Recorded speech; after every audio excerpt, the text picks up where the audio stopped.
నేను రియలైజ్ అయినాక వాళ్ళని కాళ్ళు పట్టుకుని క్షమించమని చెప్పని అడగాలి. ఇంకా ఆ పరిస్థితి నాకు తీసుకెళ్ళాలి మా నాన్న. పర్లేదమ్మా, జరిగిన తప్పే జరిగిపోయింది, నువ్వు రియలైజ్ అయ్యావు చాలు అంతే అని చెప్పని నన్ను నా కమ్బ్యాక్ తీసుకున్నారు ఇంట్లోకి, మళ్ళీ రిటర్న్ తీసుకున్నారు యాక్సెప్ట్ చేసి.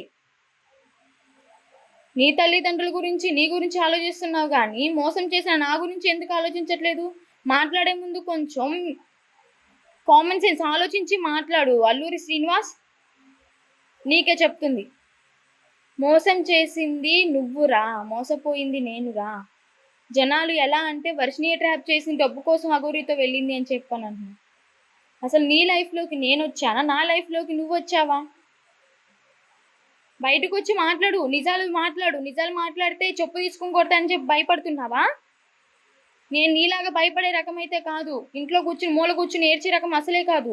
నేను తప్పు చేయలేదు కాబట్టి నువ్వు మాట్లాడిన మాటలకి మాట్లాడడానికి నేను ఇప్పుడు వీడియో తీసుకుని మీకు మాట్లాడుతున్నాను, వీడియో ముందుకు వచ్చి మాట్లాడుతున్నాను. మాస్కులు పెట్టుకుని స్పెక్స్ పెట్టుకుని అయితే రాలేదు, నా ఫేస్ చూయించే మాట్లాడుతున్నాను. నేనైతే ఒకటే చెప్తాను, నేను మనస్ఫూర్తిగా నమ్మాను, తను నిజాలు చెప్పానని వెళ్ళాను. పెళ్లి చేసుకోవడం జరిగింది. ఆ పెళ్ళి కూడా ఒక ట్రాన్స్లో జరిగిపోయింది అంతే. గతం గతహ అని చెప్పని నేను ఇప్పుడు నార్మల్గా ఉన్నాను. వాడు నన్ను మోసం చేశాడు, వాడి బతుకు నేను బస్ స్టాండ్ చేయలేదు, వాడే నా బతుకు బస్ స్టాండ్ చేశాడు.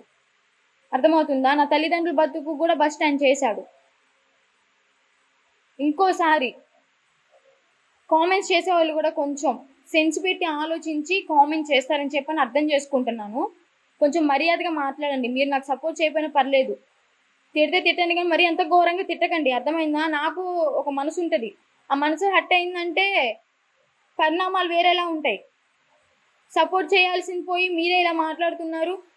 వాడికి చేసే సపోర్ట్ వాడికి చేసుకోండి, వాడు చేసేవాళ్ళు నాకు సపోర్ట్ చేయకపోయినా పర్లేదు, కామెంట్ చేయకపోయినా పర్లేదు, సైలెంట్గా ఉండండి. అంతేగాని తిట్టారంటే మాత్రం బాగోదు.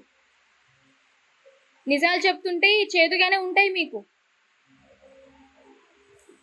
వాడు చెప్పాయని నిజాలని మీరు అనుకుంటున్నారా?